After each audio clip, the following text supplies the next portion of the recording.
हरे कृष्णा, जय श्री कृष्णा। कथामृत की एक नई कथा में आप सभी का स्वागत है। हम कुछ दिनों से भगवान परशुराम जी की कथा और कहानियां सुनते आ रहे हैं। और आज की कहानी परशुराम जी की, जो मुझे पता है उन कहानियों में से this is the last story that I know of Parshuram. But क्योंकि परशुराम जी चिरंजीवी हैं, तो उनकी कथाओं का अंत नहीं होने वाला। क्योंकि ये जो कथा है, ये द्वापर युग में महाभारत में घटी हुई कहानी है। जब उन्होंने, मतलब भीष्म पितामह के साथ की एक उनकी एक वार्ता और कहानी है, चर्चा करने वाले हैं। परंतु अब जब कलयुग के अंदर, जब कल्कि अवतार होगा, तब कल्कि अवतार के गुरु और उनको वॉरियर स्किल और उनको क्षत्रिय की कला और अस्त्र शस्त्रों की कला सिखाने वाले भी परशुराम जी ही होंगे, जो आज महेंद्र पर्वत पर विराजते हैं। कई कहानियां हैं, परशुराम जी को कई बार सुना गया है, बताया गया है कि ये महेंद्र पर्वत is in the east of India.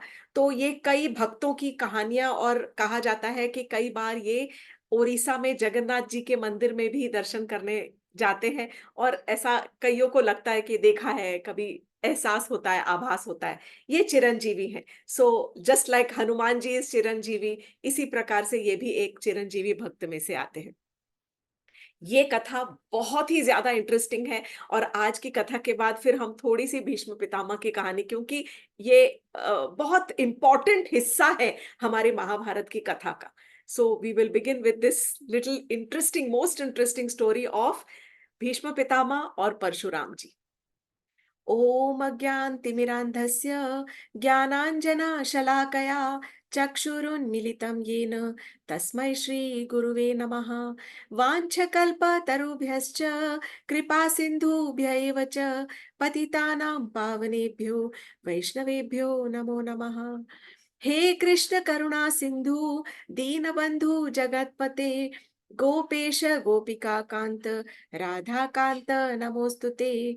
तप्त कांचन गौरांगी राधे वृंदावनेश्वरी वृषभानुसुते देवी प्रणमामि हरि प्रिये।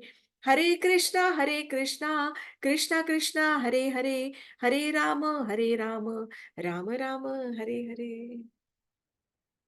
तो कहानी हम थोड़ा सा पीछे पीछे पीछे लेके जाते हैं। और उस समय की कहानी शायद सभी को पता है कि जब भीष्म का जन्म हुआ था, तब वो देवव्रत उनका नाम था। वो गंगा और महाराज शांतनु के पुत्र थे। और उसके बाद में एक समय ऐसा आया था जब वो, उनके जो, मतलब क्योंकि गंगा जी तो छोड़कर चली गई थी, और महाराज शांतनु का जो मन है वो एक, समझो एक, she was a fisherwoman, मछली के जो मछियारे होते हैं, उनकी कन्या थी, उनका नाम था सत्यवती। और महाराज शांतनु का मन सत्यवती के ऊपर एकदम ऐसे पागल हो गया था, हृदय बिछ गया था, और वे उनसे विवाह करना चाहते थे। परंतु सत्यवती ने उस समय जो दो शर्त रखे थी, और शर्त केवल यही थी कि उनका ही पुत्र, एक शर्त थी कि उनका पुत्र राजगद्दी पर बैठना चाहिए। परंतु देवव्रत जो थे, वो महाराज शांतनु के मोस्ट काबिल, मोस्ट एबल और सबसे ज्येष्ठ, सबसे बड़े पुत्र थे। अपने पिता का हृदय रखने के लिए, मान रखने के लिए, उस समय देवव्रत ने प्रतिज्ञा ली थी कि मैं आजीवन ब्रह्मचार्य का पालन करूंगा, मैं कभी भी विवाह नहीं करूंगा, और मैं कभी भी सिंहासन पर नहीं बैठूंगा।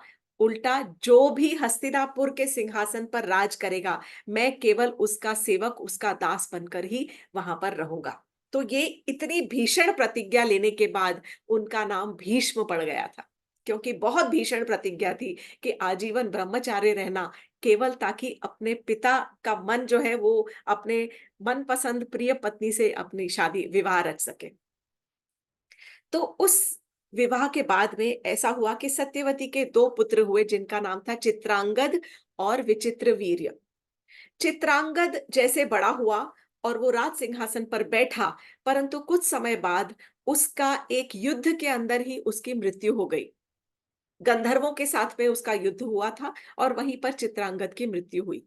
उसके बाद जो उनका दूसरा पुत्र था विचित्रवीर्य, वो हस्तिनापुर की राजगद्दी पर, सिंहासन पर बैठा। परंतु विचित्रवीर्य का विवाह नहीं हुआ था। अब ऐसा हुआ एक समय कि वहीं पर काशी के जो राजा थे, राजा काश्य, काश्य की 3 पुत्रियाँ थी, 3 बेटियाँ थी, अम्बा, अंबिका और अंबालिका। और राजा काश्य जो थे, काशी नरेश, अपनी तीनों बेटियों के लिए उन्होंने एक स्वयंवर का आयोजन किया कि ताकि उनकी जो बेटियां हैं वो अपना मनपसंद जो वर है वो वहां पर चुन सके। और जगह जगह से कई सारे राज्यों से राजकुमारों को, राजाओं को बुलाया गया, उस स्वयंवर में आमंत्रित किया जाया गया। परंतु हस्तिनापुर में उन्होंने कोई भी आमंत्रण नहीं भेजा। किस वजह से? What ever, because there was only one able, एक ही जो था सुटेबल ग्रूम, विचित्रवीर्य, क्योंकि भीष्म जो थे वो तो विवाह करने वाले नहीं थे। विचित्रवीर्य भीष्म के सौतेले भाई हुए, ये हमें याद रखना है हमेशा। तो जब सत्यवती के मन में आया कि अब मेरा जो पुत्र है, बेटा है विचित्रवीर्य, उसका विवाह होना चाहिए, तब ये बात भीष्म पितामह के कान में पड़ी। तब तक वो पितामह नहीं थे, केवल भीष्म थे, देवव्रत भीष्म जो भी। तो उनके कानों में पड़ी। और जब उन्हें ये ज्ञात हुआ कि काशी नरेश अपनी तीनों बेटियों के विवाह के लिए उन्होंने स्वयंवर का आयोजन किया है और उन्होंने हस्तिनापुर राज्य में वो आमंत्रण नहीं भेजा है, निमंत्रण नहीं भेजा है, तब उनको बहुत क्रोध आया, वो बहुत ज्यादा क्रोधित हो गए।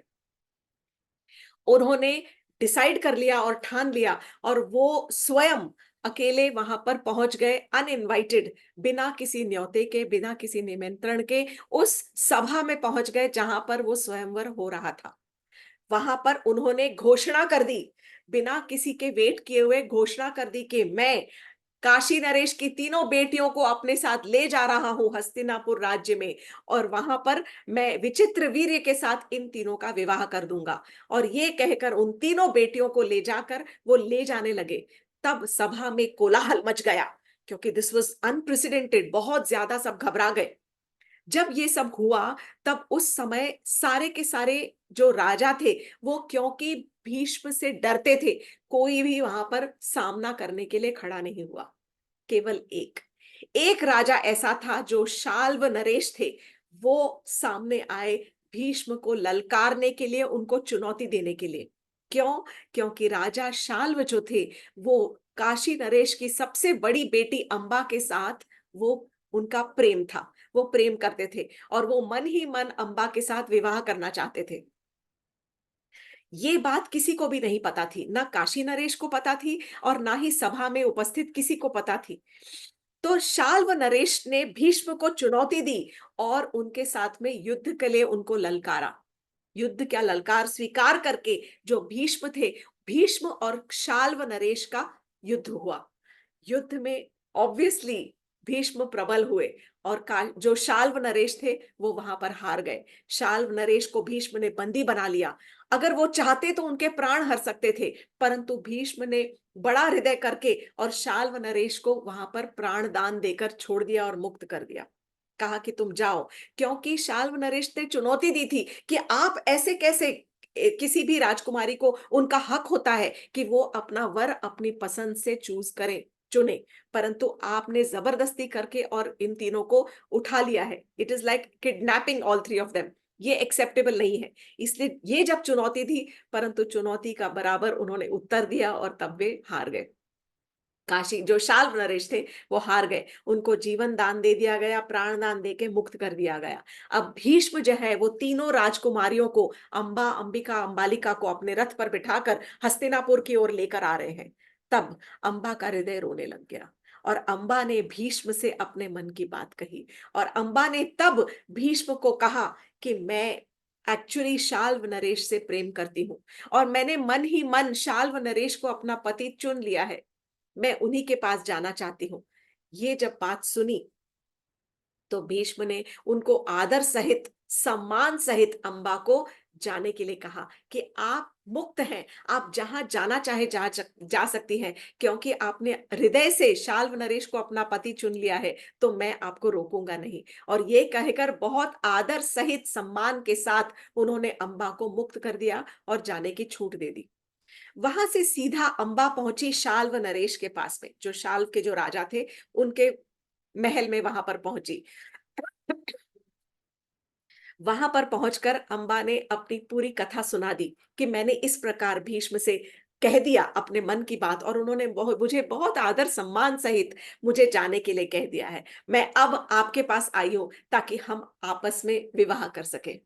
शाल व नरेश का जो सर था वो झुक गया। शाल व नरेश ने कहा कि मैंने तुम्हारे लिए युद्ध किया था, और परंतु मैं युद्ध में हार गया। हारने के बाद में हारी हुई वस्तु मैं नहीं ले सकता। अगर मैं लूंगा तो मेरा अपमान हो जाएगा। वैसे ही मैं इतना अपमानित हुआ हूं उस सभा के अंदर कि मेरा लज्जा से शर्म झुक गया। उन्होंने मुझे प्राण दान दिया है, जीवन दान दिया है, और मैं तुम्हारे लिए युद्ध कर रहा था, परंतु मैं तुम्हें जीत नहीं पाया। जब मैं जीत नहीं पाया, तो अब ऐसा होगा कि मेरे आत्मसम्मान के ऊपर बहुत बड़ी चोट पहुंची है, और ये एक क्षत्रिय के लिए सही नहीं है। मुझे ऐसा लगेगा कि मैंने एक पत्नी को दान में लिया है, कि उन्होंने दया करके तुम्हें छोड़ दिया, और जैसे कि मेरे लिए एक चैरिटी के रूप में मुझे एक वाइफ मिल गई है। सो मैं आपको एक्सेप्ट नहीं कर सकता हूं। मैं I cannot accept you at all. मैं आपको अपने पत्नी रूप में स्वीकार नहीं कर सकता हूं। मैंने आपको, एक क्षत्रिय को, स्वयंवर में हारा है। I have lost you to another kshatriya in a swayamvar. तो सॉरी, ये कहकर, और उन्होंने उनको वापस भेज दिया। अंबा का हृदय टूट गया। वो पुनः वापस हस्तिनापुर वापस आई, और तब यहाँ पर भीष्म पितामह से मिली। भीष्म ने तब तक विचित्र वीर्य का विवाह जो था, अंबा की दोनों छोटी जो बहनें थी, अंबिका और अंबालिका, उनके साथ में विचित्र वीर्य का विवाह संपन्न करवा दिया था।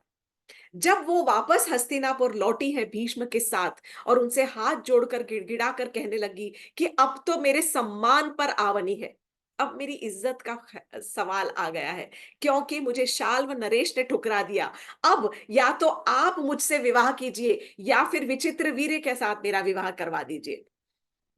भीष्म ने कहा कि राजकुमारी, मैं आपसे सहानुभूति रखता हूं, परंतु मेरी दुविधा यह है कि ना तो मैं आपसे विवाह कर सकता हूं, क्योंकि मैंने आजीवन ब्रह्मचर्य का व्रत लिया है, और ना ही मैं आपका विवाह हस्तिनापुर के राजा से करवा सकता हूं, क्योंकि सारे राज्य में, सब जगह राजाओं में ये बात फैल चुकी होगी कि आपको शाल्व नरेश ने ठुकरा दिया है। और फिर वहां से ठुकरा कर, ठोकर खाके, और फिर आप यहां पर आई हैं, तो विचित्र वीर राजा का तो विवाह ऑलरेडी हमने कर दिया है, दोनों राजकुमारियों के साथ, आपकी दोनों बहनों के साथ में। अब अगर मैं अब मैं दोबारा उनसे प्रश्न, वो उनको कहूंगा कि वो आपसे विवाह करें, तो सारे जगत में उनकी थू थू होगी। तो ये तो पॉसिबल नहीं होगा। मैं आपसे विनती करता हूं कि आप फिर से शाल्व नरेश के पास जाइए। अगर आपको लगता है कि शाल्व नरेश ने आपको ठुकरा दिया है और आपके पास कहीं पर जाने के लिए जगह नहीं है, तो मुझे आप क्षमा कीजिए। मैं आपको मुक्त कर रहा हूं, आप स्वतंत्र हैं कि आप जहां जाना चाहे वहां जाइए। अपने पिता के घर जाइए, जहां जाना चाहे वहां जाइए।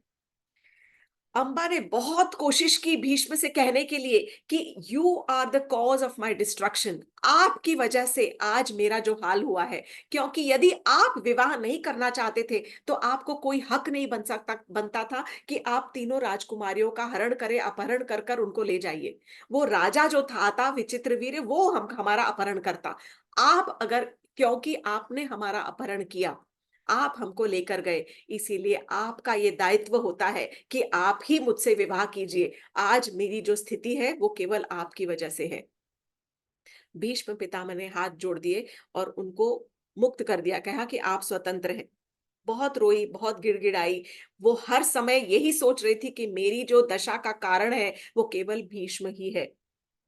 कई उसके बाद में जो अंबा थी, उसने कई सालों तक घोर तपस्या की है।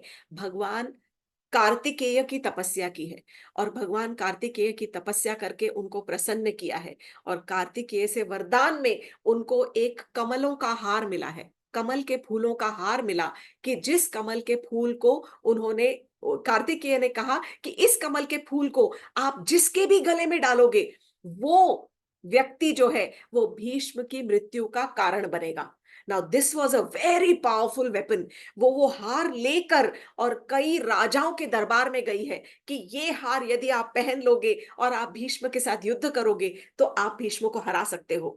और उस समय भीष्म को हराने में इतना नाम हो जाता कि पूछो ही मत, क्योंकि पूरे संसार में, पूरे जगत में उस समय भीष्म को हरा पाना एब्सोल्युटली इम्पॉसिबल, असंभव था, एब्सोल्युटली इम्पॉसिबल। उनको इतने वरदान मिले हुए थे, परंतु सारे के सारे राजा डरते थे और उन्हें ये विश्वास ही नहीं हो रहा था कि ऐसा भी कोई हार हो सकता है कि जिसे पहनने से हम भीष्म से युद्ध करके और उनसे जीत जाए। और फिर कोई भी राजा भीष्म से क्यों युद्ध करता, वो हस्तिनापुर को क्यों ललकारता? क्योंकि वो हस्तिनापुर के रक्षक बने खड़े थे, बैठे थे वहां पर, भीष्म जो थे। कोई राजा भीष्म को ललकारने की जुर्रत कर ही नहीं सकता था। अंततः जो अंबा थी वो उस हार को लेके राजा द्रुपद के वहां पर पहुंचती है। अब ये जो राजा द्रुपद है, just to make you simple, वो द्रौपदी के पिता हैं, पर तब तक द्रौपदी का जन्म नहीं हुआ था। तो वो राजा द्रुपद के पास पहुंचती है और तब उनको ये सब कथा सुनाती है कि आप ये हार पहनकर और महाराज भीष्म को, महाराज तो थे नहीं, सॉरी, भीष्म को आप ललकारिए। पर द्रुपद भी कोई इस तरह का काम नहीं करना चाहते थे, because nobody wanted to take enmity.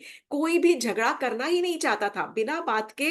वो हस्तिनापुर से रोष, हस्तिनापुर से झगड़ा करना ही नहीं चाहते थे, बैर नहीं बनाना चाहते थे। तब बहुत हार के, थक के और क्रोध में आकर अंबा ने वो जो हार था वो द्रुपद के महल के बाहर एक दरवाजे पर टांग दिया। गेट के जो महल का जो गेट था, वहां पर वो हार को टांग के और वो वहां से चली गई, लटका दिया और वहां से चली गई। उसके बाद वो जंगल में चली गई, वन में। वन में भटकती रही कई समय तक, कई साधुओं से, ऋषियों से मिली। तब उसे पता चला, कुछ साधुओं से बात करके पता चला कि यदि कोई भीष्म को हरा सकता है और यदि कोई भीष्म के साथ टक्कर ले सकता है, तो वो है केवल भीष्म के गुरु, और वो है भगवान परशुराम। तो ऋषियों के कहने में आकर वो वनों में भटकते हुए और फिर सीधा पहुंची है महेंद्र पर्वत पर जाकर, और वहां पे उसने वो भगवान परशुराम से मिली है।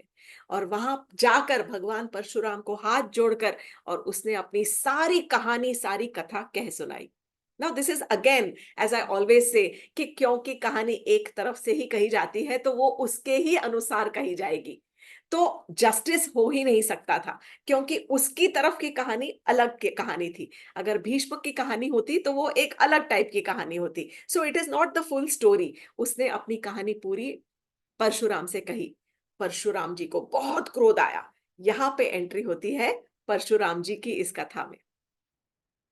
तो जब परशुराम जी को ये कथा सब कही तो उन्होंने तुरंत भीष्म को बुलवाया और कहा कि भीष्म को भेजा जाए, बुलवाया गया।